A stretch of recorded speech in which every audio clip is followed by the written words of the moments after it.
Vous tous, grâce et paix de la part de Dieu, notre Père, et du Seigneur Jésus-Christ, le Seigneur est avec vous.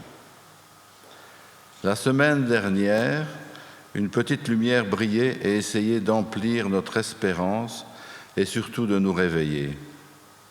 Les paroles entendues ont grandi en nous. Notre foi en l'action bénéfique de notre Père s'en est nourrie. La lumière, qui n'était qu'un petit point à l'horizon, a l'air de grandir encore. Allumons la seconde bougie qui symbolise l'approche de la naissance de notre Sauveur. Et nous pouvons chanter au cantique à la page 342, 31, 30, les strophes 1, 2 et 6. Nous avons vu les pas de notre Dieu.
Nous lisons maintenant dans Ésaïe 61, les versets 10 et 11. « Le Seigneur est pour moi une source de joie débordante. Mon Dieu me remplit de bonheur, car le secours qu'il m'accorde est comme un habit dont il me revêt. Et le salut qu'il m'apporte est comme un manteau dont il me couvre. En effet, comme la terre fait sortir ses pousses, ou comme un jardin fait germer ce qu'on y a semé, ainsi le Seigneur Dieu fera germer salut et louange devant le monde entier. » Nous lisons maintenant dans Luc, chapitre 1, les versets 46 à 55. « De tout mon être, je veux dire la grandeur du Seigneur. Mon cœur est plein de joie à cause de Dieu, mon Sauveur, car il a bien voulu abaisser son regard sur moi, son humble servante. Oui, dès maintenant et en tous les temps, les humains me diront bienheureuse, car Dieu le Tout-Puissant a fait pour moi des choses magnifiques. Il est le Dieu saint, il est plein de bonté en tout temps pour ceux qui le respectent. Il a montré son pouvoir en déployant sa force, il a mis en déroute les hommes au cœur orgueilleux, il a renversé les rois de leur trône et il a placé les humbles au premier rang. Il a comblé de bien ceux qui avaient faim et il a renvoyé les riches les mains vides. Il est venu en aide au peuple d'Israël, son serviteur. Il n'a pas oublié de manifester sa bonté envers Abraham et ses descendants, pour toujours, comme il l'avait promis à nos ancêtres. » Chantons maintenant cantique à la page 339, le 31-28, les strophes 1, 2 et 5. « Toi qui es lumière ».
Écoutons la loi du Seigneur.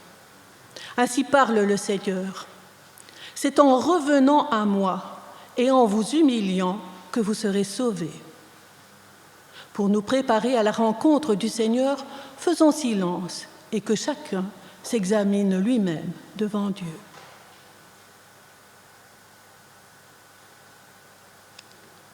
Seigneur, quand il s'agit de tracer les autoroutes sur la terre, nous savons, à n'importe quel prix, combler les ravins, effacer les collines, percer les montagnes, redresser les voies tortueuses. Mais pour préparer ta route en nos vies, pour pardonner et réconcilier, et pour nous frayer un passage à la rencontre des hommes, nos techniques nous abandonnent. Nous ne savons plus, nous n'osons pas. Lève-toi donc, Seigneur, et viens éclairer les replis de nos cœurs. Force notre attention, arme nos mains de ton amour et fais-nous travailler à ton œuvre.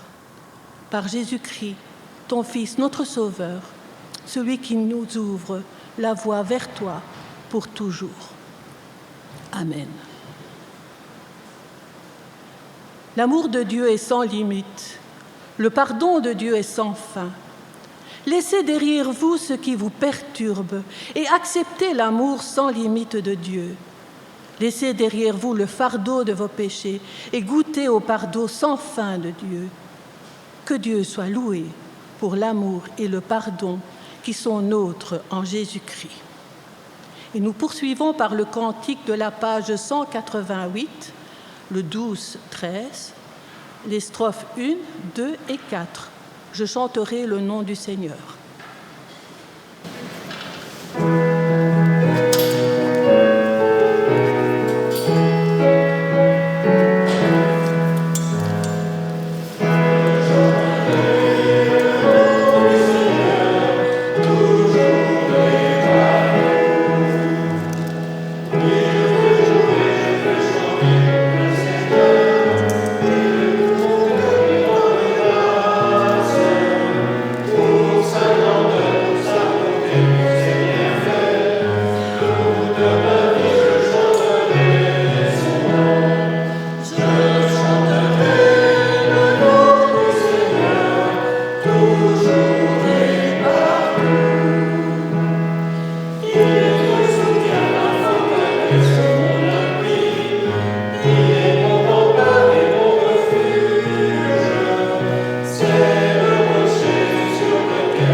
Nous croyons en Dieu, malgré son silence et son secret, nous croyons qu'il est vivant. Malgré le mal et la souffrance, nous croyons qu'il a fait le monde pour le bonheur de la vie. Malgré les limites de notre raison et les révoltes de notre cœur, nous croyons en Dieu. Nous croyons en Jésus-Christ. Malgré les siècles qui nous séparent du temps où il est venu, nous croyons en sa parole. Malgré nos incompréhensions et nos refus, nous croyons en sa résurrection. Malgré sa faiblesse et sa pauvreté, nous croyons en son règne. Nous croyons que l'Esprit de Dieu nous anime. Malgré les apparences, nous croyons qu'il conduit l'Église. Malgré la mort, nous croyons en la vie éternelle. Malgré l'ignorance et l'incrédulité, nous croyons que le royaume de Dieu est promis à tous. Amen. Nous chantons maintenant au cantique 52-10 à la page 850. Nous croyons en Dieu le Père.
Ô Seigneur Jésus-Christ, notre Dieu, ouvre les oreilles et les yeux de mon cœur, afin que je puisse entendre tes paroles et comprendre et réaliser ta volonté, car moi je suis un étranger sur la terre. Ne me cache pas tes instructions, mais viens me les révéler et je contemplerai les merveilles de ta loi. Car je mets toute mon espérance en toi, ô mon Dieu, afin que tu illumines mon cœur. Amen.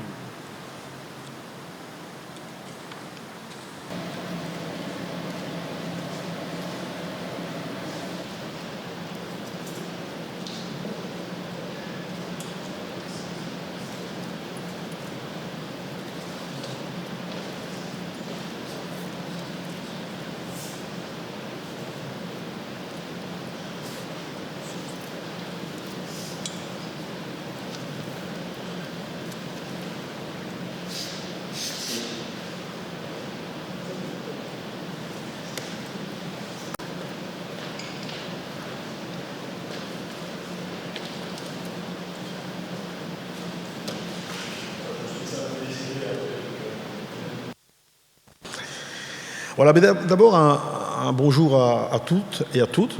Je n'ai pas pu saluer tout le monde en rentrant, donc bonjour à tous.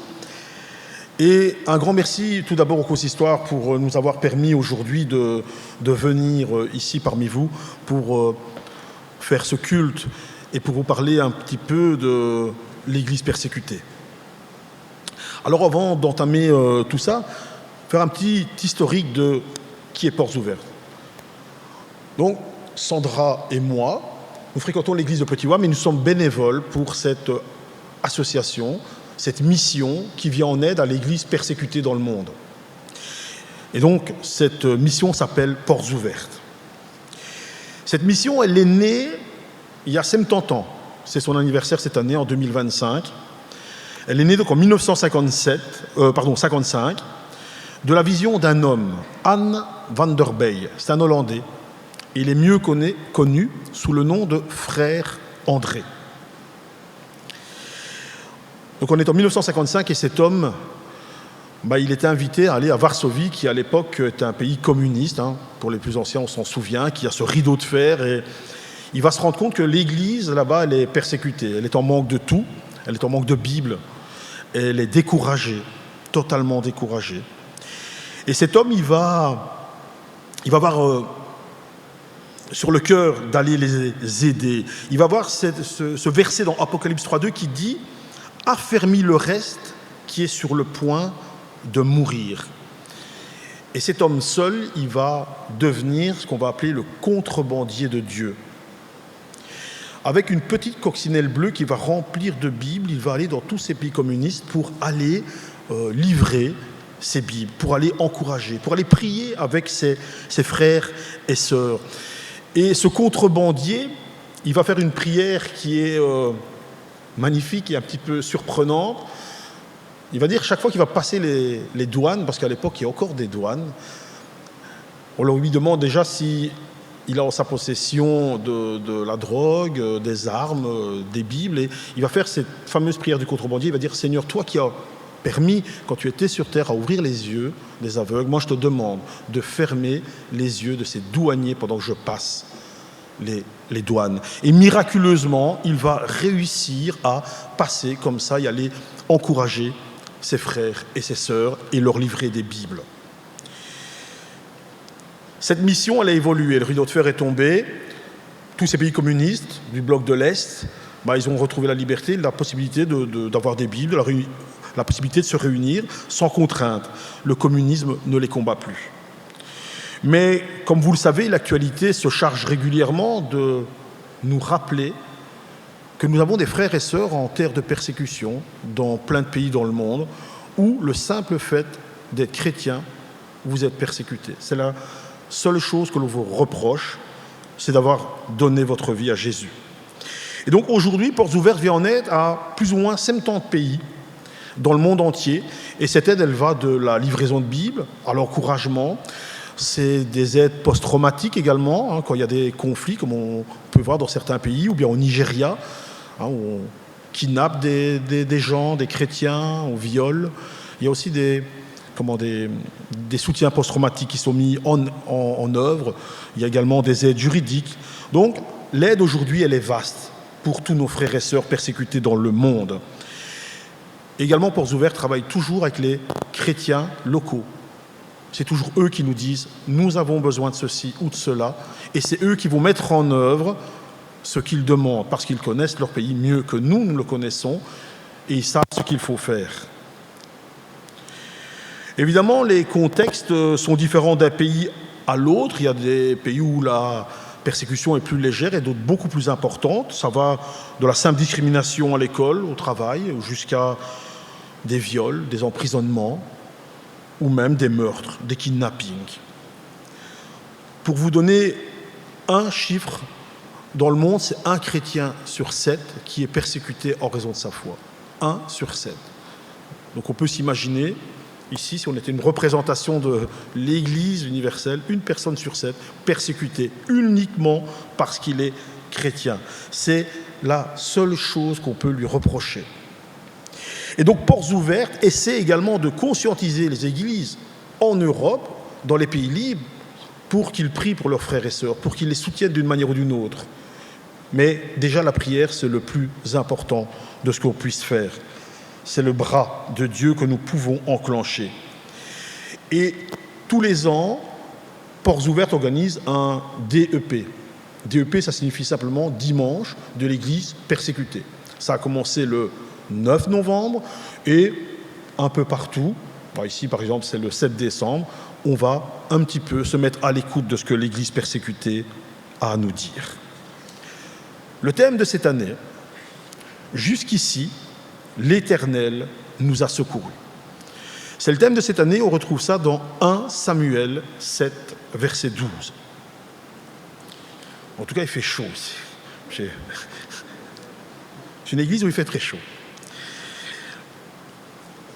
On traverse tous, durant certaines périodes de nos vies, des moments de désert, des moments de difficulté, que ce soit des tensions dans les familles, au travail, que ce soit la maladie, pour nous ou pour des proches, le deuil. La liste, elle n'est pas exhaustive. Chacun d'entre vous pourrait me dire, mais moi, il y a ça, ça, ça. J'ai traversé telle difficulté, tel désert. Chacun pourrait rajouter des choses. Ces moments difficiles d'adversité soulèvent souvent des questions relatives à l'amour de Dieu. L'amour de Dieu pour nous. Il peut aussi nous sembler que Dieu, il est lointain, inactif, il est sourd à nos appels, inactif pour nous sauver. Et ces interrogations, elles peuvent nous éloigner de lui. Elles peuvent même compromettre notre foi. Alors l'histoire du peuple d'Israël et le témoignage de chrétiens vivant sous la persécution peuvent-ils nous aider à décoder les choses? Que montrent les histoires bibliques de la manière dont Dieu prend soin de son peuple? Serait-il possible que l'amour, que la fidélité de Dieu se cache même au cœur de nos difficultés, de nos épreuves? Alors on va lire ensemble une histoire qui est tirée de l'Ancien Testament et entendons ce que Dieu veut nous dire. La lecture, c'est 1 Samuel, chapitre 7, les 17 premiers versets. Je vais laisser Sandra les lire.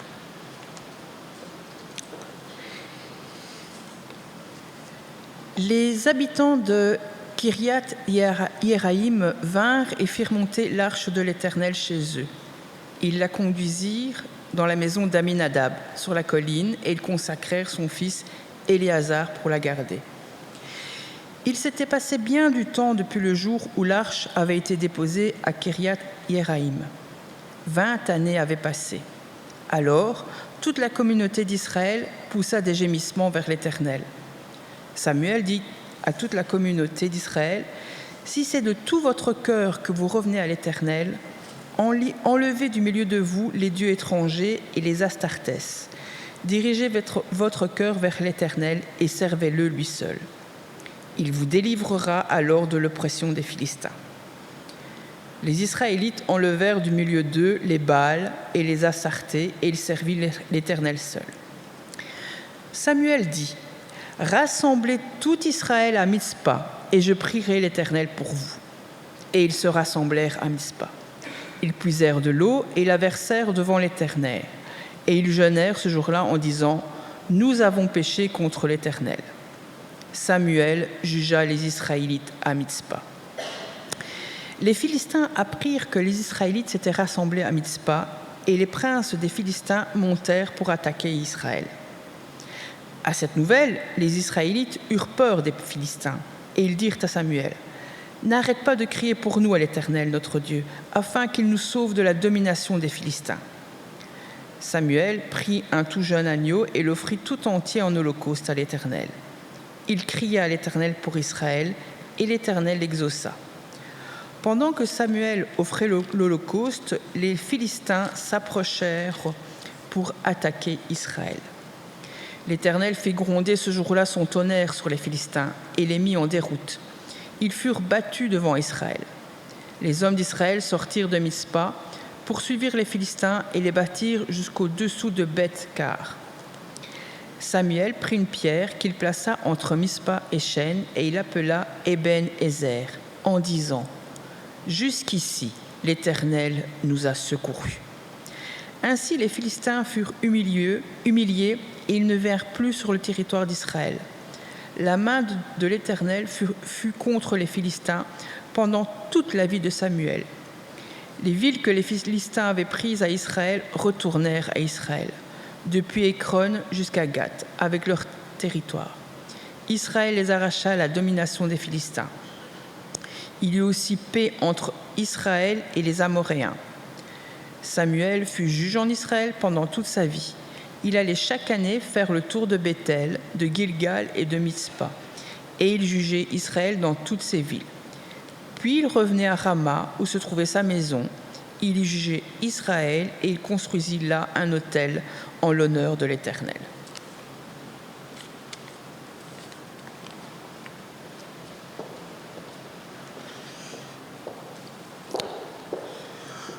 Voilà. C'est un contexte spirituel qui est troublé.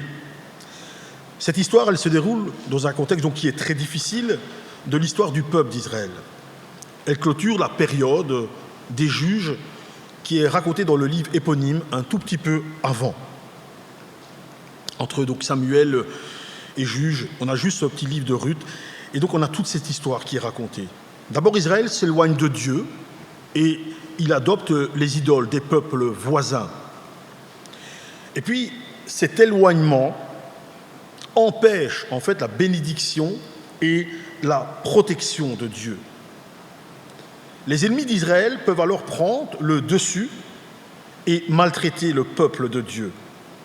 Après quoi, Dieu appelle et envoie un homme, appelé juge, pour ramener le peuple à lui et le délivrer de l'oppression. Et puis, le cycle recommence quelques dizaines d'années plus tard, et nous lisons donc ici, en quelque sorte, une énième épisode de cette histoire, plusieurs fois reproduite, comme un mauvais feuilleton. La lecture du contexte montre qu'Israël avait une mauvaise compréhension de la signification de son alliance avec Dieu. Il considérait que la présence à ses côtés de l'arche de l'alliance, le coffre sacré au-dessus duquel Dieu habitait, en fait, ça constituait en soi comme une garantie de l'action de Dieu. Une garantie en leur faveur lors des batailles, de sorte qu'ils auraient alors nécessairement la victoire. Mais au contraire, Dieu attendait un réel attachement de cœur, un réel attachement du peuple, une adhésion exclusive de toute idole. On lit notamment dans la Bible, en Deutéronome 6, Dieu qui dit « Je suis un Dieu jaloux ». Il est jaloux. Alors cette erreur de compréhension, elle créait auprès d'Israël une attente d'un secours qui ne venait pas. Et le peuple était déboussolé, déçu. Et on lit ça notamment dans le chapitre 4. Le peuple d'Israël qui se réjouissait de la présence de Dieu, mais en fait il l'honorait mal. Et en conséquence, il était donc puni pour son attitude qui tenait en fait beaucoup plus d'une superstition que vraiment d'une foi obéissante à notre Dieu. Et parfois, encore aujourd'hui, on voit ces superstitions qui font que parfois certains ont un rameau sur la maison, dans leur salon, ou ce genre de choses. On fait des processions, voilà, pour avoir la faveur de Dieu. Et dans le texte, on lit que l'arche de l'alliance, rendue par les Philistins, elle est restée pendant 20 années à Kirjat-Jéarim, dans la maison d'Abinadab. Le peuple avait mis Dieu à l'écart, il l'avait mis à l'écart de leur culte, car ils en avaient maintenant peur. Et ils ne savaient comment gérer sa présence au milieu d'eux. Alors cette situation, elle illustre peut-être une réalité spirituelle toujours présente de nos jours. Avons-nous peur d'aller plus loin avec Dieu, de ce qu'il pourrait nous demander de faire ? Préférons-nous vivre en marge de sa présence dans nos vies, nous appuyant sur une fausse sécurité ? Laissons-nous insidieusement notre vie chrétienne se résumer à des règles que l'on suit, alors que Jésus nous appelle à une relation qui est vivante, une relation journalière avec lui. Ou encore, professons-nous peut-être le Seigneur de notre bouche, mais ne savons comment lui plaire, par une foi obéissante. Donc l'arche, elle a été négligée, et le peuple d'Israël s'est peu à peu éloigné de Dieu pendant toute cette période. Encore une fois, en conséquence de son péché et de son rejet de Dieu, l'oppression des ennemis, et ici en l'occurrence c'est les Philistins, s'appesantit de plus en plus sur lui. Du fait de l'épreuve, le peuple revient à Dieu dans une repentance sincère. L'oppression est donc d'une part la conséquence de l'infidélité du peuple, mais également le moyen que Dieu va utiliser pour ramener son peuple à lui.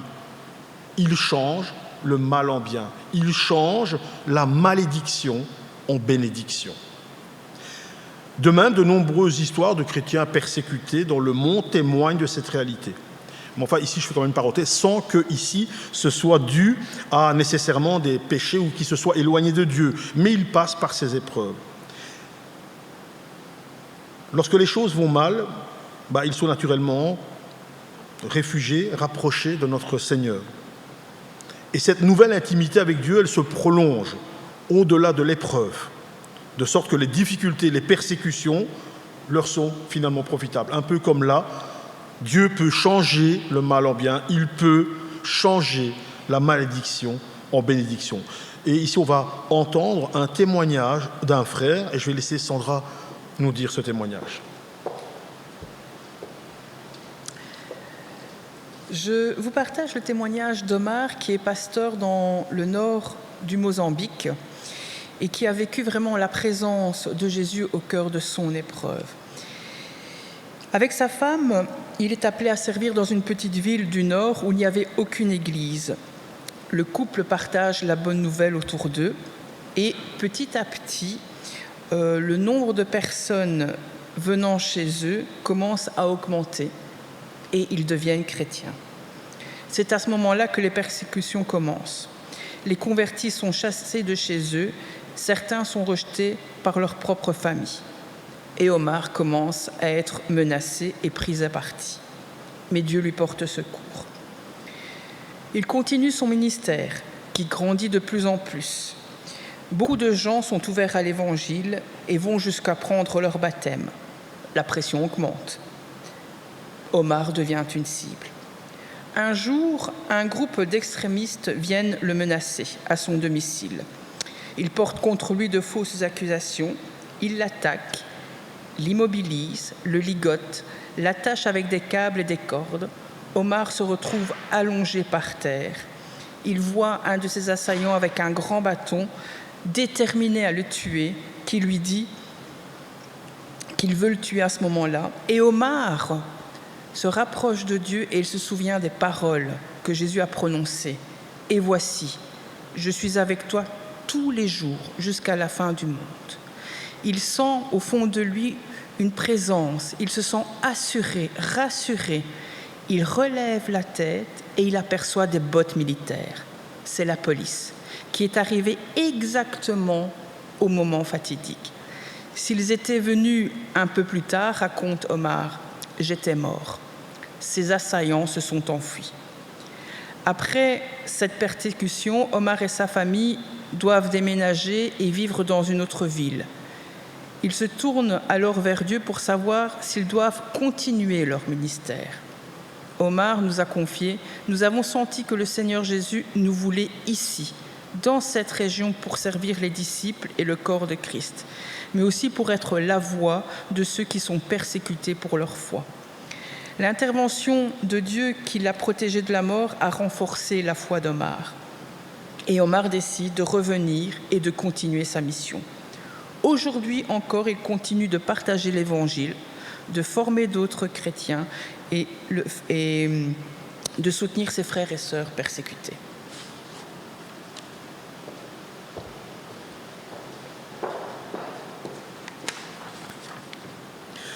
La nécessité d'un retour sincère à Dieu. Samuel est le prophète de Dieu et son attitude nous parle de la manière dont Dieu lui-même réagit vis-à-vis du peuple. Nous notons une pleine adhésion de sa part lorsque le peuple vient le voir dans une démarche sincère de retour à Dieu. Il accueille le peuple avec joie et lui rappelle les conditions d'un retour réel à Dieu. Il dit, dans le chapitre 7, donc verset 5, Samuel dit, « Assemblez tout Israël à Mitzpah, et je prierai l'Éternel pour vous. » Il est tellement réconfortant de voir que Samuel ne reproche rien au peuple, tout comme Dieu ne nous condamne pas lorsque nous revenons avec lui, avec sincérité. Samuel accueille leur démarche, il les encourage, leur rappelle la volonté de Dieu et s'engage lui-même pleinement dans ce retour vers lui. Il dit à Samuel: « Ne cesse point de crier pour nous à l'Éternel notre Dieu, afin qu'il nous sauve de la main des Philistins. » Samuel prit un agneau de lait et l'offrit tout entier en holocauste à l'Éternel. Il cria à l'Éternel pour Israël.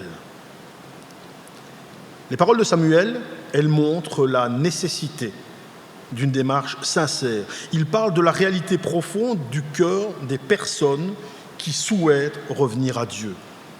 Si c'est de tout votre cœur que vous revenez à l'Éternel, ôtez du milieu de vous les dieux étrangers, les Astartés, dirigez votre cœur vers l'Éternel et servez-le, lui seul. Le Seigneur ne peut se satisfaire de démarches formelles ou liturgiques si elles ne sont pas vécues profondément et en vérité. Il désire que nous manifestions un élan sincère vers lui, une repentance véritable, profonde. Les faux-semblants, les gestes, les paroles superficielles ne conviennent pas à notre Dieu. Lorsque nous revenons à Dieu, faisons-le sans arrière-pensée et de tout notre cœur. Le peuple d'Israël est à cet égard un exemple pour nous. Ils rejettent en effet leurs idoles, ils reconnaissent et ils confessent leurs péchés, ils engagent même un jeûne. Oui, ils se tournent pleinement vers Dieu en toute sincérité. Et les enfants d'Israël ôtèrent du milieu d'eux les Baals, les Astartés, et ils servirent l'Éternel seul. Samuel dit: « Assemblez tout Israël à Mitzpa, et je prierai l'Éternel pour vous. » Et ils s'assemblèrent à Mitzpa. Ils puisèrent de l'eau et la répandirent devant l'Éternel, et ils jeûnèrent ce jour-là en disant: « Nous avons péché contre l'Éternel. » Samuel jugea les enfants d'Israël à Mitzpa. Les Philistins constatent un rassemblement du peuple d'Israël, donc on voit dans cette histoire, et ils se rangent en ordre de bataille contre eux. Et cette fois, enfin, Dieu accorde une pleine délivrance à son peuple qui repousse l'ennemi jusqu'aux frontières. Cette victoire, elle confirme le bon accueil que le Seigneur a accordé au peuple. Elle atteste du rétablissement d'Israël dans son alliance avec Dieu. Et pour commémorer cette victoire et garder le souvenir, Samuel place une pierre. Il place la pierre Eben-Ezer, qui signifie pierre du secours. Et il va la mettre sur le lieu même de la défaite historique que le peuple d'Israël avait subie des années auparavant. Défaite qui avait justement permis cette oppression, permis à l'ennemi de s'installer durant de si longues années. Et enfin, un temps de délivrance et de repos. La pierre posée, Eben-Ezer, est une proclamation du plein rétablissement d'Israël dans son territoire, mais aussi et surtout, je dirais, de son alliance avec Dieu. Il va maintenant bénéficier d'une paix durable. Et cet happy end illustre ce que Dieu peut et veut dans nos vies. Il souhaite restaurer, il souhaite bénir chacun dans de nombreux domaines. Et il nous accorde sa paix et sa joie. Une vie de liberté, une vie de victoire est possible lorsque l'on revient à lui dans la sincérité, la repentance, ainsi que le peuple a expérimenté. La pierre commémorative posée par Samuel, c'est un signe de reconnaissance à Dieu, ainsi qu'un rappel pour les générations futures. Elle constitue une pierre de référence, un signe qui sera visible, un souvenir qui sera permanent pour le peuple de la fidélité que Dieu a eue à leur égard. La parole de Samuel, lors de l'inauguration de cette pierre, elle montre que son regard s'étend à toute la période des juges, lorsqu'il dit « Jusqu'ici, l'Éternel nous a secourus ». Malgré les chutes périodiques d'Israël, Dieu a toujours été fidèle, dans le sens qu'il a toujours veillé sur son peuple. Même quand il s'éloignait, il a veillé sur lui pour le ramener à lui, pour le sauver. il ne manque jamais de répondre lorsque le peuple se tourne vers lui, dans une repentance qui est sincère. Alors ne sommes-nous pas, nous aussi, appelés à faire de temps en temps ce qu'on dirait des points de marche dans notre vie, pour jeter un regard en arrière sur ce que Dieu a pu faire dans nos épreuves, dans nos difficultés, avoir un regard à froid et peut-être reconnaître justement la présence bénissante du Seigneur à nos côtés, même dans ces temps de difficulté. Ne devons-nous pas, nous aussi, reconnaître la grâce de Dieu, sa puissance, sa souveraineté qui a été maintes fois démontrée dans notre histoire personnelle? Cette démarche de reconnaissance est un acte d'adoration, nous plaçant dans une juste attitude vis-à-vis de celui qui, comme un bon père, nous a fidèlement conduits, protégés, secourus. Et dans certains cas, c'est vrai, il nous a aussi corrigés dans ces épreuves, mais avec amour, pour nous ramener sans cesse à lui. Alors peut-être même pouvons-nous placer de manière visible dans nos maisons, peut-être, dans nos jardins, on pourrait le faire, ce serait une expérience, ces pierres souvenirs qui nous rappelleraient les interventions de Dieu en notre faveur. Et en même temps qui permettraient à nos amis, à nos connaissances, de voir comment Dieu est fidèle. Nous pouvons comme ça l'honorer. Et lorsqu'on considère la fidélité de Dieu tout au long de notre marche jusqu'à aujourd'hui, et que nous pouvons dire avec Samuel, jusqu'ici, l'Éternel nous a secourus. Nous fortifions notre foi et en même temps on fait gagner en maturité celle-ci. Nous devenons de plus en plus forts pour affronter les difficultés que nous aurons encore demain, dans l'avenir, ayant expérimenté la bonté, la fidélité de Dieu dans le passé, au cœur même de nos épreuves. Alors en conclusion, sachons regarder en arrière pour considérer la grande fidélité de Dieu dans notre marche à ses côtés et la manière dont il permet aux épreuves de nous ramener constamment à lui. Réjouissons-nous des délivrances apportées, de son pardon toujours offert, de sa bienveillance sans cesse démontrée. En nous appuyant sur l'expérience passée de sa fidélité dans les bons et dans les mauvais jours, apprenons à revenir sans cesse à lui dans l'humilité et la repentance, de sorte à grandir dans notre foi et notre intimité spirituelle avec lui. Alors soyons également attentifs à la voix du Saint-Esprit en nous. Ne sommes-nous pas invités à être l'expression du secours et de la fidélité de Dieu auprès de notre entourage, de nos familles, de nos amis, de nos collègues? Jusqu'ici, l'Éternel nous a secourus. Et il sera notre secours à tous encore dans l'avenir. Amen.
Prions. Ensemble, au milieu de l'effervescence de nos vies, nous te remercions, toi le Saint, pour la place que nous avons dans ton cœur, au milieu de nos moments de désert. Nous te remercions, Dieu de grâce, pour le renouvellement de ta grâce, que sont ta présence et ton écoute, ta grâce qui nous offre le repos et la guérison de l'esprit. Nous te rendons grâce.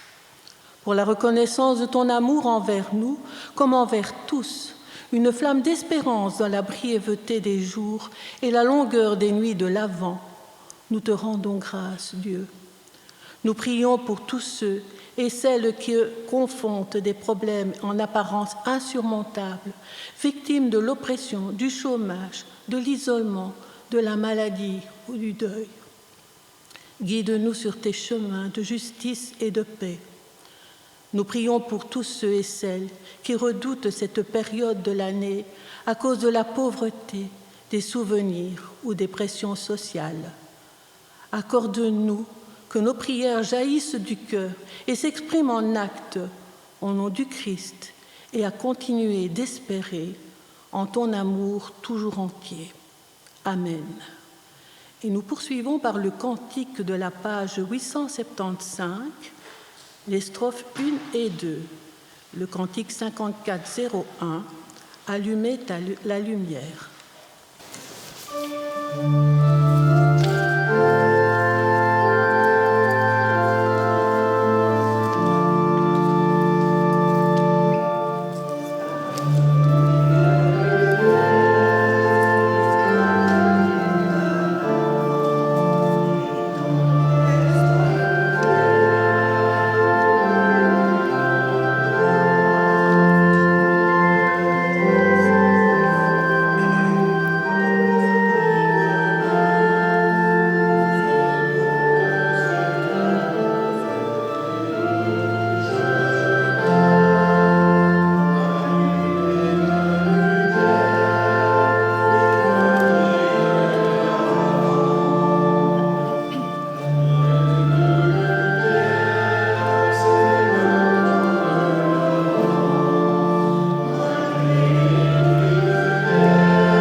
Notre participation généreuse à l'offrande contribuera à aplanir la route de ceux qui sont à la recherche de la libération, en évitant les obstacles et les pièges qui ne manquent pas.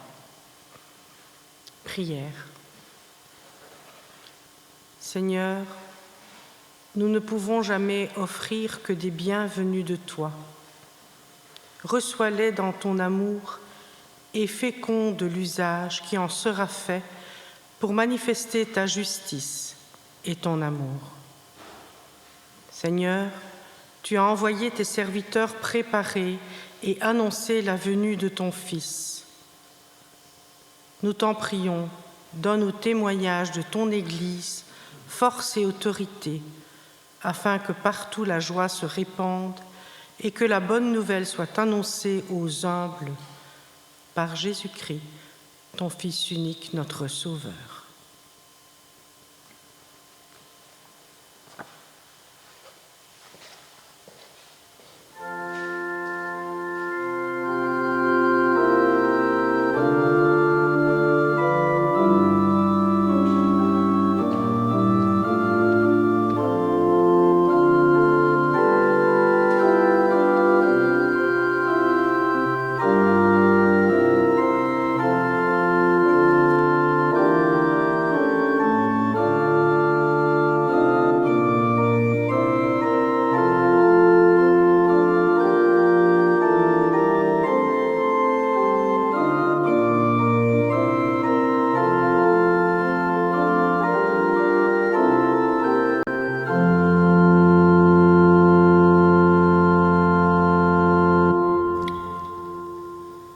C'est notre joie de te célébrer, ô notre Dieu, notre Père, pour ce monde que tu as créé si beau et que tu gardes dans la promesse qu'il vienne un jour ton royaume.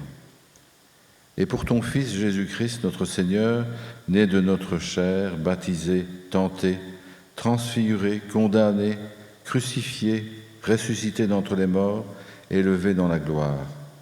Et pour ton souffle de vie, l'esprit d'adoption, qui nous apprend à te dire « Père qui exorcise nos peurs et illumine notre foi ». C'est de toi, Père, que nous recevons ce pain de vie destiné à la nourriture du monde, afin que cesse la famine sur notre terre. C'est de toi que nous recevons la coupe d'alliance, le sang versé par ton Fils, afin que cesse de couler le sang des hommes et que nous partagions ton règne. Tu nous invites, ô Dieu, Père, Fils et Saint-Esprit, à ce festin d'amour, foyer du monde nouveau, aussi avec les cieux et la terre, avec la multitude de ton peuple par tous les temps et tous les lieux, nous célébrons ton nom et te chantons. Le cantique à la page 293, 2407, les strophes 1 et 2. De toi, Seigneur, nous vient le don. 293, 293, le 2407.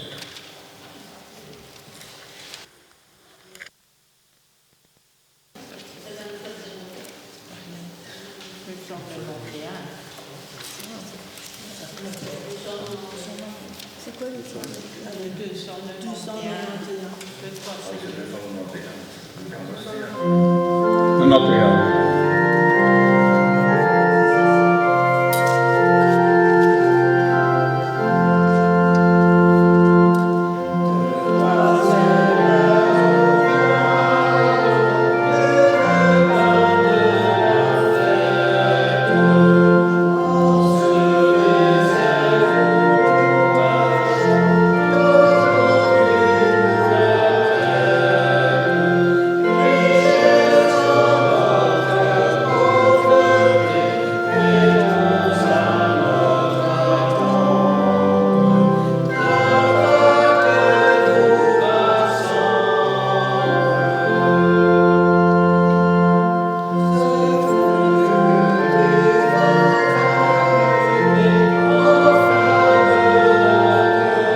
table et les apôtres avec lui. Il leur dit : « J'ai désiré vivement manger cette Pâque avec vous avant de souffrir, car je vous le dis, je ne la mangerai plus jusqu'à ce qu'elle soit accomplie dans le royaume de Dieu. » Et ayant pris une coupe et rendu grâce, il dit : « Prenez cette coupe et distribuez-la entre vous, car je vous le dis, je ne boirai plus désormais du fruit de la vigne jusqu'à ce que le royaume de Dieu soit venu. » Ensuite, il prit du pain, et après avoir rendu grâce, il le rompit et le leur donna en disant : « Ceci est mon corps qui est donné pour vous. Faites ceci en mémoire de moi. » Il prit de même la coupe après le souper et la leur donna en disant : « Cette coupe est la nouvelle alliance en mon sang qui est répandue pour vous. » Prions. Nous faisons mémoire, Père très saint, de la passion et de la mort de ton Fils bien-aimé, de sa résurrection glorieuse et de son ascension à ta droite. Et nous nous tenons près de ce pain et de ce vin, dans l'attente du jour où ton Fils paraîtra lui-même avec puissance et grande gloire. Envoie ton Esprit Saint sur nous, assemblés pour ce repas. Que ce pain soit pour nous la communion au corps du Christ et cette coupe la communion au sang du Christ. Qu'en les recevant, nous ayons part à toutes les bénédictions qui sont en ton Fils, qu'ainsi il demeure en nous et nous en lui. Dans ta grâce, achève l'œuvre de salut que tu as commencée dans la Pâque de ton Fils et hâte la venue de ton royaume, où tu seras tout en tous. Car c'est à toi, Père, que nous rendons gloire et honneur par Jésus-Christ, dans la communion du Saint-Esprit, pour les siècles des siècles. Amen. Et nous chantons le cantique 6307 à la page 1016, Christ, agneau de Dieu.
Je ne mettrai pas dehors celui qui vient à moi. Alors oui, venez, venez tous autour de cette table. Venez, car tout est prêt. Seigneur, avec ce pain et ce vin, nous t'apportons aussi notre vie et celle du monde où nous vivons. Nous les plaçons devant toi avant de les recevoir à nouveau avec reconnaissance. Béni sois-tu maintenant et toujours. Nous rompons le pain. Il est communion au corps du Christ. Jésus a donné sa vie pour nous. Oui, le vivant met en nous sa vie pour que notre vie devienne sienne. Nous disons merci pour la coupe. C'est la nouvelle alliance, la communion au sang du Christ, ce sang qui était versé pour nous. Par cette alliance, il renouvelle sans cesse. Jésus-Christ fait couler en nous sa vie. Le corps du Christ. Le corps du Christ.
te rendons grâce pour ton esprit, pour ton Église, et te prions de rendre son témoignage puissant, qu'il puisse apporter la paix à ceux qui se retournent vers toi.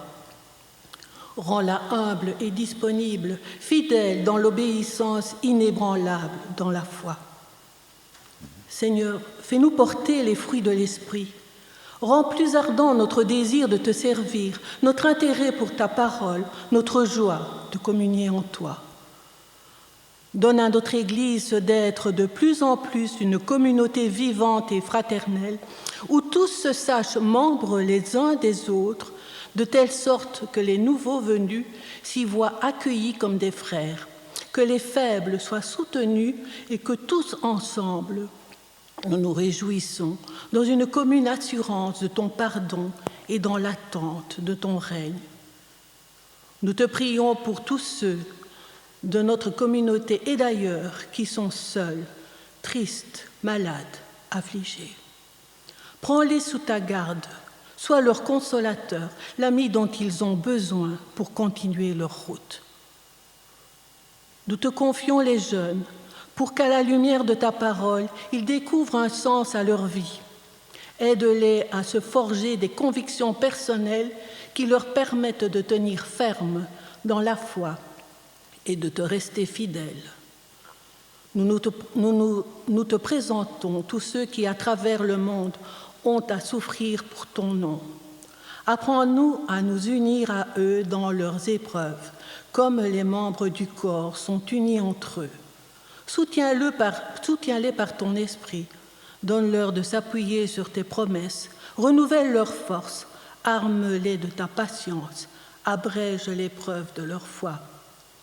Seigneur, tu es le maître des peuples, la destinée des nations t'appartient. Nous te prions pour les pays bouleversés et déchirés afin que ces conflits aboutissent à plus de paix et de justice. Nous te confions notre pays, ses autorités et ses magistrats, afin que nous menions tous une vie paisible et tranquille dans la dignité. C'est au nom de Jésus-Christ, ton Fils, que nous te prions et que nous faisons monter vers toi la prière qu'il nous a laissée par le cantique 62, 21.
Seigneur Dieu, par ta parole et par cette communion, tu nous as renouvelés dans l'action de grâce, la repentance et la prière. Nous t'en supplions, garde-nous toujours dans la paix de ta présence et dans le service de nos frères et de nos sœurs, pour l'amour de Jésus-Christ, notre Seigneur. La grâce et la paix vous sont données de la part de Dieu. Allez, dans la grâce et dans la paix du Christ, avec la force qu'il nous donne.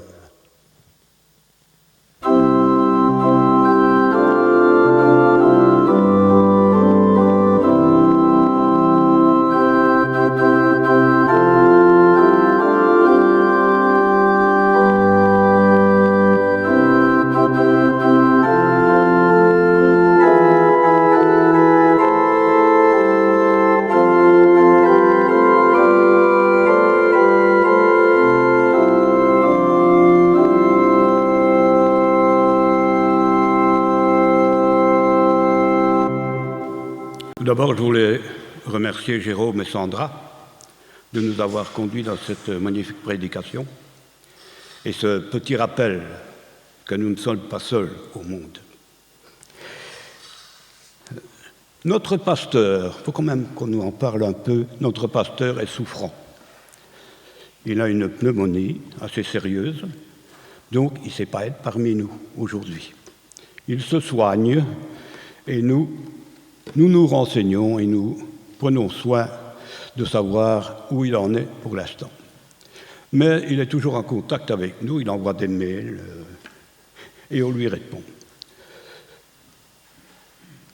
Dans le fond du temple, il y a ceci qui va vous être distribué.